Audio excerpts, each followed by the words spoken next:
Yesterday courier private limited. Domestic international cargo உங்கள் இல்லம் தேடி வந்து கொரியர் புக்கிங் டெலிவரி செய்து தரப்படும். டாக்டர் ஸ்ரீவர்மா ஆயுள் தரும் ஆயுர்வேதா அறுவை சிகிச்சை இல்லா குணம் ஆயுள் கால நிவாரணம்.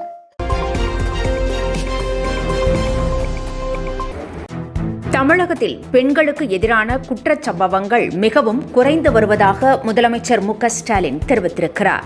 காவல் நிலையத்தில் நம்பிக்கையோடு புகார் அளிக்கும் விழிப்புணர்வு அதிகரித்து வருவதாகவும் அவர் கூறியுள்ளார். இது தொடர்பாக முதலமைச்சர் வெளியிட்டுள்ள எக்ஸ் தளப்பதிவில், தமிழ்நாட்டில் குழந்தைகள், பெண்களுக்கு எதிரான குற்றச் சம்பவங்கள் மிக குறைவு என தேசிய குற்ற ஆவண காப்பகத்தின் தரவுகளை சுட்டிக்காட்டி காவல்துறை தலைமை இயக்குநர் சங்கர் ஜிவால் அளித்த நேர்காணலை பகிர்ந்திருக்கிறார். தமிழகத்தில் குழந்தைகள், பெண்களுக்கு எதிரான வன்முறை பெருகிவிட்டதாக பரப்பப்படும் அடிப்படையற்ற விஷம பிரச்சாரங்களுக்கு பதிலடி தரும் வகையில் டிஜிபியின் நேர்காணலை பகிர்வதாக முதலமைச்சர் குறிப்பிட்டுள்ளார்.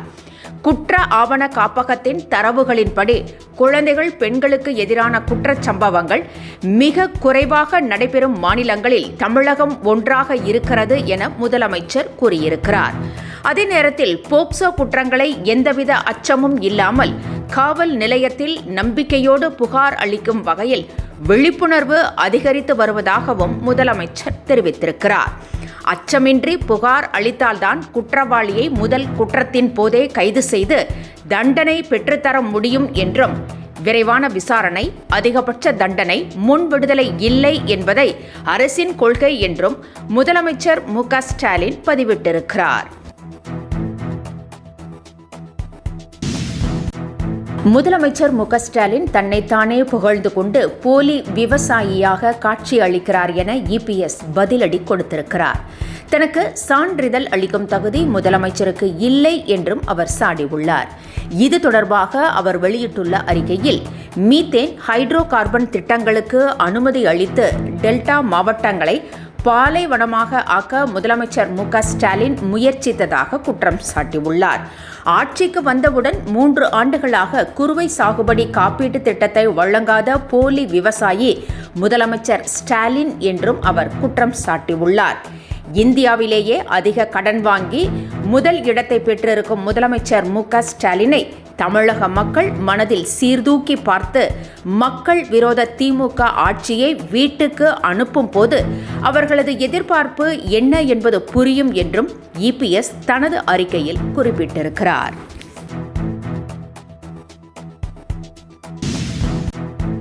விஜயை தாங்கள் அப்பாவாக பார்ப்பதாக கூறியுள்ள மாணவி ஒருவர் வேல்முருகன் தெரிவித்திருந்த கருத்துக்கு பதிலடி கொடுத்திருக்கிறார்.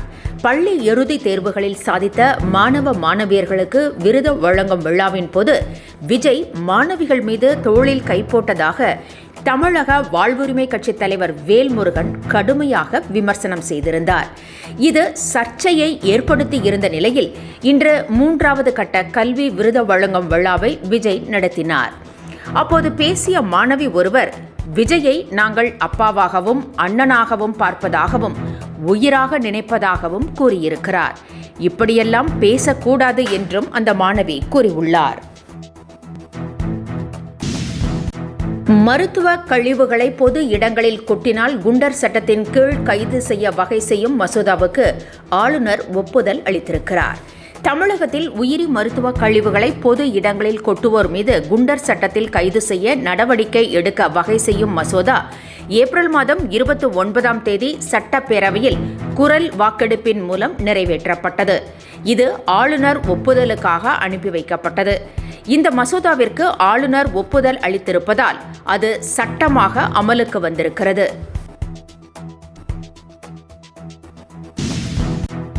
கடன்களை வலுக்கட்டாயமாக வசூலித்தால் 5 ஆண்டு சிறை தண்டனை மற்றும் 5 லட்சம் ரூபாய் அபராதம் விதிக்கும் மசோதாவிற்கு ஆளுநர் ஒப்புதல் அளித்திருக்கிறார். தமிழக சட்டப்பேரவை ஜனவரி 6ஆம் தேதி தொடங்கி ஏப்ரல் 29ஆம் தேதி நிறைவு பெற்றது. இந்த பேரவை கூட்டத்தில் பல்வேறு மசோதாக்கள் நிறைவேற்றப்பட்டன.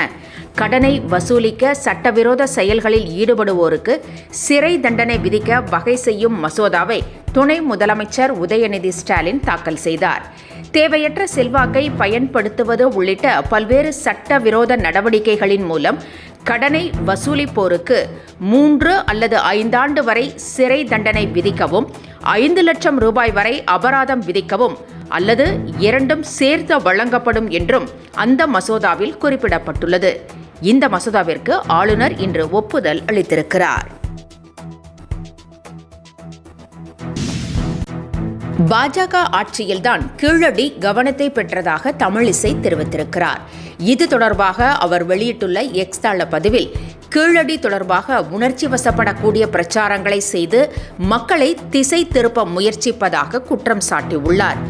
தேசிய நிகழ்ச்சிகளில் பிரதமர் தமிழில் பேசுவதாகவும் அந்த அளவிற்கு எந்த பிரதமரும் தமிழுக்கு முக்கியத்துவம் கொடுத்தது இல்லை என்றும் கூறியுள்ள தமிழிசை, மதுரை சங்ககால அருங்காட்சியக கட்டடத்திற்கு அடிக்கல் நாட்டியவர் பிரதமர் என்று குறிப்பிட்டுள்ளார்.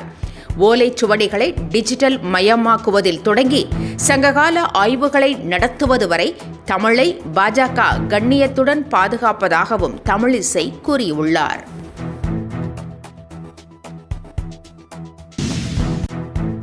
உடன்பிறப்பே வா என்ற தலைப்பில் 1-to-1 மூலம் தொகுதி நிர்வாகிகளை முதலமைச்சர் மு.க.ஸ்டாலின் சந்தித்து பேசியுள்ளார். முதல் நாளான இன்று 3 தொகுதி நிர்வாகிகள் கருத்துக்களை முதலமைச்சரிடம் தெரிவித்தனர். தமிழக சட்டசபை தேர்தலுக்கு இன்னும் 10 மாதங்களே உள்ளது. தேர்தலை எதிர்கொள்ள ஆளும் கட்சியான திமுக முன்கூட்டியே தயாராகி வருகிறது. அதன் ஒரு பகுதியாக 8 மண்டல பொறுப்பாளர்கள் 234 சட்டமன்ற தொகுதிகளுக்கும் தொகுதி பார்வையாளர்களை நியமித்து தமிழகம் முழுவதும் கூட்டங்களை நடத்தி தேர்தல் பணிகளை முடுக்கிவிட்டுள்ளது. இந்நிலையில் உடன்பிறப்பே வா என்ற தலைப்பில் 1-to-1 மூலம் தொகுதி நிர்வாகிகளை முதலமைச்சர் மு.க.ஸ்டாலின் சந்தித்து பேசியுள்ளார்.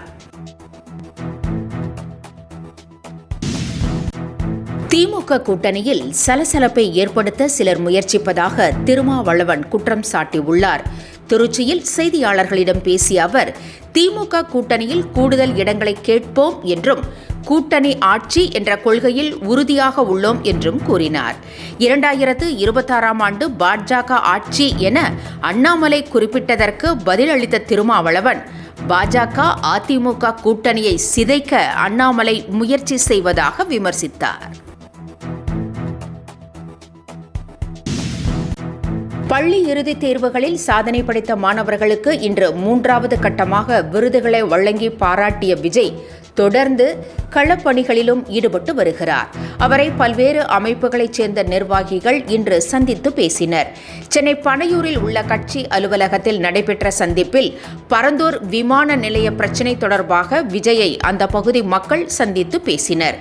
மேலும் ஜாக்டோ ஜியோ சங்கத்தைச் சேர்ந்த நிர்வாகிகளும் விஜயை சந்தித்துள்ளனர்.